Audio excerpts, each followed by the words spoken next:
No hay cuerpo perfecto, todos los cuerpos son diferentes y en la diferencia está la belleza. Uno va a un bosque y uno jamás va a ver que un árbol sea igual al otro. Todos los árboles van a ser diferentes y eso es lo que marca la belleza del bosque. Tener cáncer de seno y requerir una mastectomía involucra un proceso muy difícil de afrontar. Sin embargo, eso no quiere decir que tu sexualidad se vaya a perder. Recuerda, si estás viviendo este proceso, es indispensable que se involucre profesional de la salud, psicólogos o psiquiatras que puedan contribuir a mantener tu autoestima. Hola, en esta nueva emisión de Espejos, Espejismos y Realidades vamos a hablar sobre las repercusiones psicológicas que pueden presentar las personas que se realizan modificaciones corporales. Para este programa nos acompaña la doctora Iris Luna. Ella es médica psiquiatra, es especialista en salud mental y farmacodependencia y también es especialista en terapia emotiva conductual. La va a estar acompañando la doctora Diana Rivera, directora de la Fundación Ellen Reiner de Casas. Bienvenidas a Espejos, Espejismos y Realidades. Para nosotros es un honor contar con ella hoy para que hablemos en Espejos, Espejismos y Realidades sobre todos estos aspectos de salud mental y emocionales que afectan a los pacientes y sobrevivientes de cáncer. Gracias, Iris, por acompañarnos.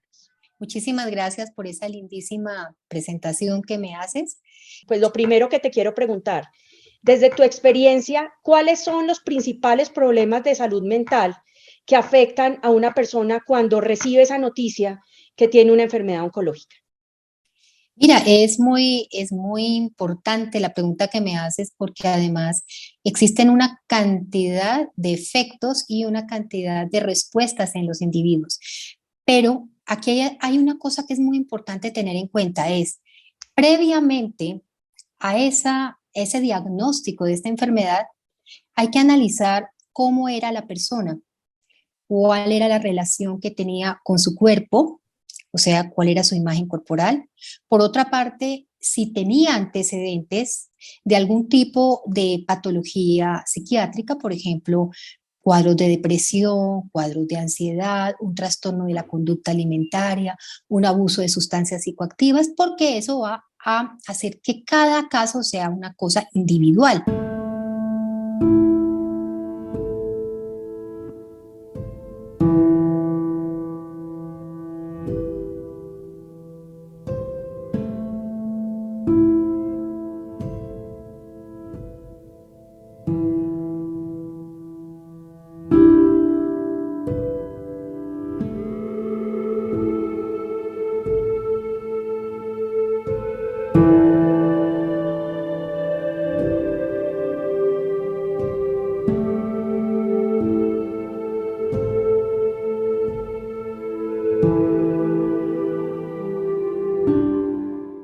Cuando a ti te dicen tienes un cáncer, ¿sí?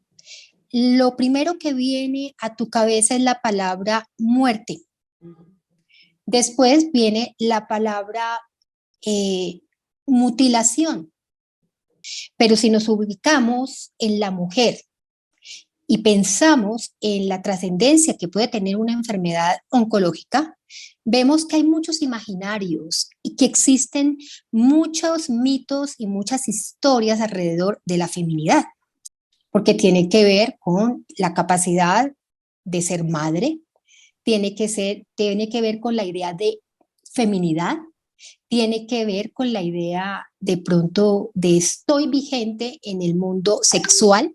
Entonces, existen diferentes elementos dependiendo del tipo de enfermedad oncológica que yo pueda tener, ¿verdad? Entonces, si vamos a referirnos, por ejemplo, al tema del cáncer de mama, que es un tema que me parece muy importante porque, como tú sabes, este es uno de los cánceres femeninos más frecuentes que afortunadamente en este momento, pues hay muchos tratamientos y sí, como venía desde hace años promocionándose, era importante la sobrevida de la paciente, pues yo añadiría que la sobrevida debe venir con calidad. Y dentro de esa calidad implicamos y deben estar implicados también esos aspectos que tienen que ver con la imagen corporal.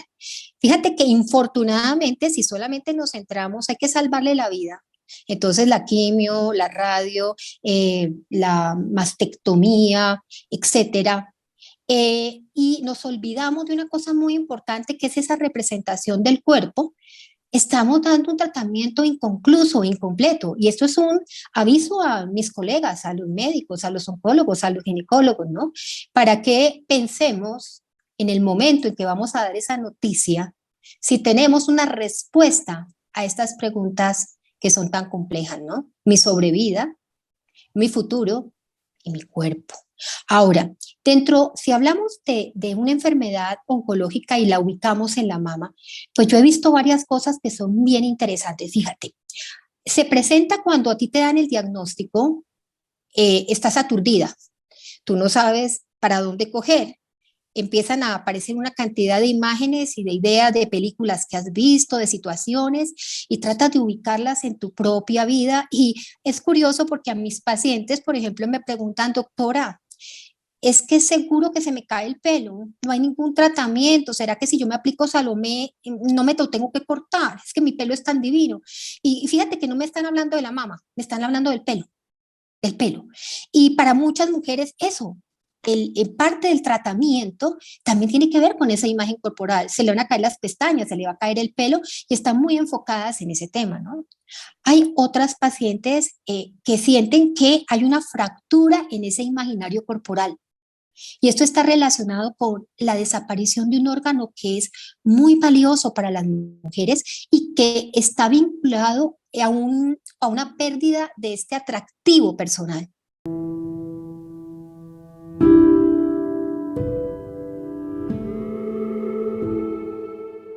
Esto está muy vinculado a una sensación de pérdida del atractivo personal y esto se asocia, por supuesto, a una baja de la autoestima, a una evitación de las relaciones sociales inicialmente y a una sensación de pérdida de su sexualidad. Querida, que la incertidumbre nos genera muchísimo estrés y el estrés es un paso antes de la ansiedad y de la depresión, porque si se le da una esperanza, si se le da unas ideas claras de en su caso específico qué procedimiento puede hacerse, entonces esta persona no va a caer en esta incertidumbre tan terrible, porque se va a sentir acompañada y estaríamos previniendo muchas veces estados de ansiedad muy severos, ataques de pánico, etcétera. Otra cosa que en general, que te lo puedo decir, vemos cómo ciertos rasgos de personalidad empiezan a manifestarse con mucha mayor intensidad. Por ejemplo, si soy obsesiva, mi tema va a ser alrededor de esto. Por ejemplo, si tengo una valoración extrema de mi cuerpo, ¿qué tal que yo llegue y tenga un trastorno dismórfico corporal? Que yo haya sido una persona que tenga una gran discrepancia entre lo que soy, entre mi yo real y ese yo ideal. Imagínate cuando llega un tipo de problema de estos.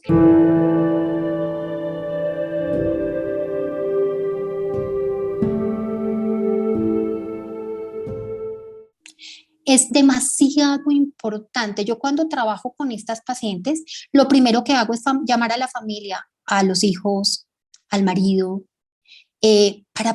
para que ellos también logren darse cuenta de qué es lo que está ocurriendo. Porque cuando tenemos de pronto problemas en la pareja y ya ha habido una disfunción sexual o ha habido una disfunción de pareja, esto va a empeorar la situación, ¿sí? O cuando no tenemos unos hijos empáticos o no tenemos un apoyo familiar adecuado, pues tenemos que procurar ese apoyo desde la terapia.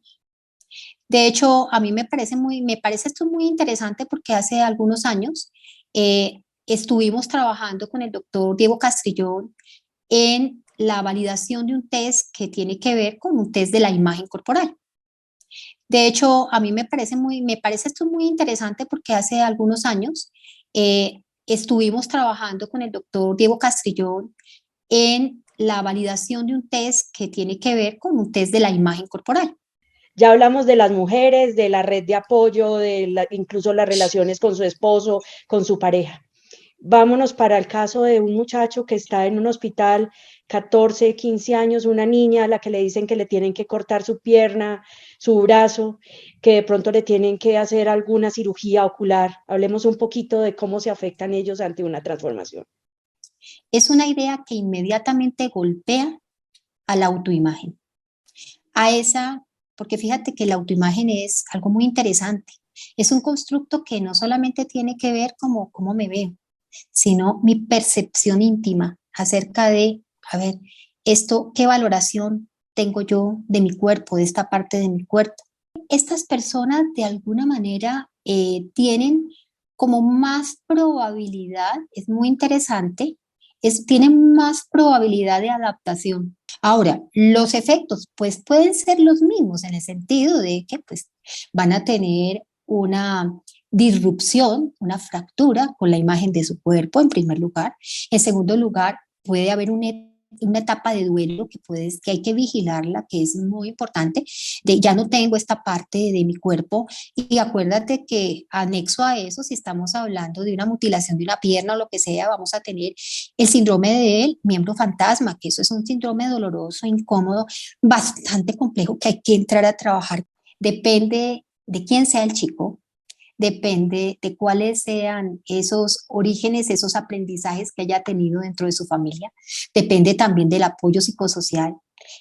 Hay una cosa que es muy triste decirla, pero la voy a decir, es de la parte del apoyo y de la empatía de los médicos, del personal sanitario, ¿sí? No ser una cifra más, sino que haya pues como un compromiso donde ellos puedan sentir que pueden sentir ese respaldo, unos elementos y tener unas herramientas de habilidades sociales que se les va también a enseñar a sus familiares para que ellos puedan arropar de mejor manera a esta persona. Necesitamos la presencia constante, arropadora, respetuosa de la familia en todas las etapas para mantener el estado de ánimo del paciente, para invitarlo a que se someta, por ejemplo, a la reconstrucción. Hay pacientes que he tenido, incluso te digo, que si no es por la misma familia que le dice, bueno, anímate que te va a ir bien, no te preocupes que aquí estamos para ti, esto, lo otro,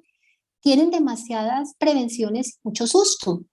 Tienen susto del procedimiento, pero cuando se sienten acompañadas, lo hacen.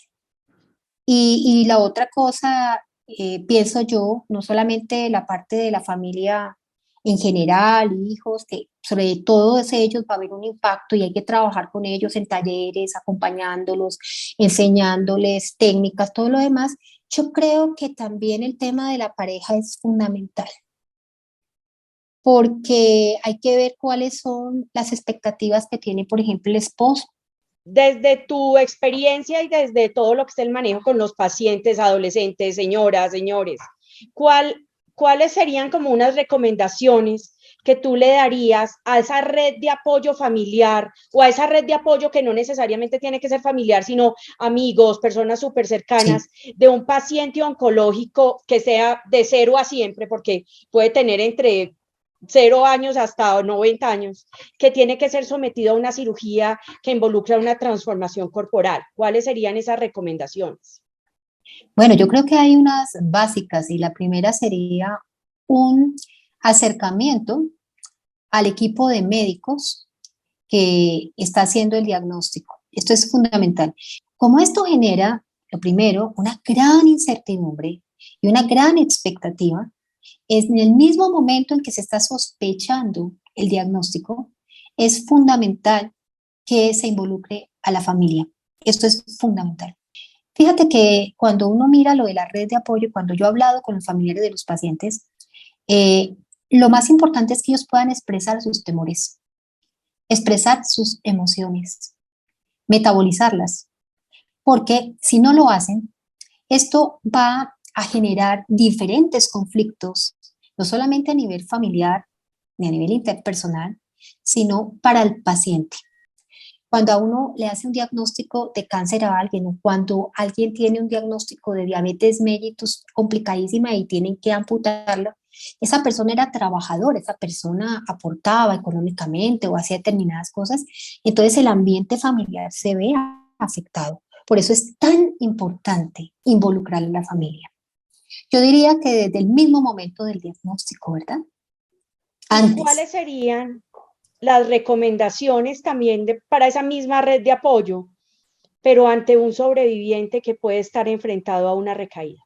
Como te digo, como es una carrera de largo plazo, es muy importante documentar a la familia desde el principio cuáles pueden ser las posibles estaciones en las que tú tienes que pararte. Es decir, que está bien, vamos a meterle toda, vamos a trabajarle con toda la tecnología, con todos los avances, con todos los tratamientos que tenemos a nuestra mano, para que tú logres salir de esta etapa que pone en riesgo tu vida, ¿sí?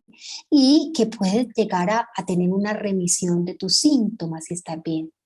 También se le hace un énfasis a ella y a la familia de el autocuidado, de evitar factores de riesgo que puedan generar una recurrencia.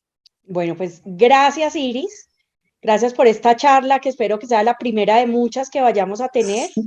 Y sé que los pacientes van a estar encantados en nuestro canal, en nuestro proyecto de Espejos, Espejismos y Realidades, viendo y escuchando todo el conocimiento que hoy nos compartiste. Y de corazón, gracias por ayudarnos a ayudar.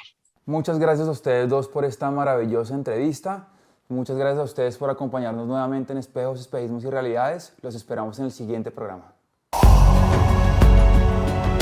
O sea, porque la gente dice, ay, pero es que usted adelgazó por la televisión, por entrar en un mercado. No, porque yo ya estaba dentro de la televisión cuando entré. Yo ya entré en la red siendo gordito, eso ya dependía, era de mí.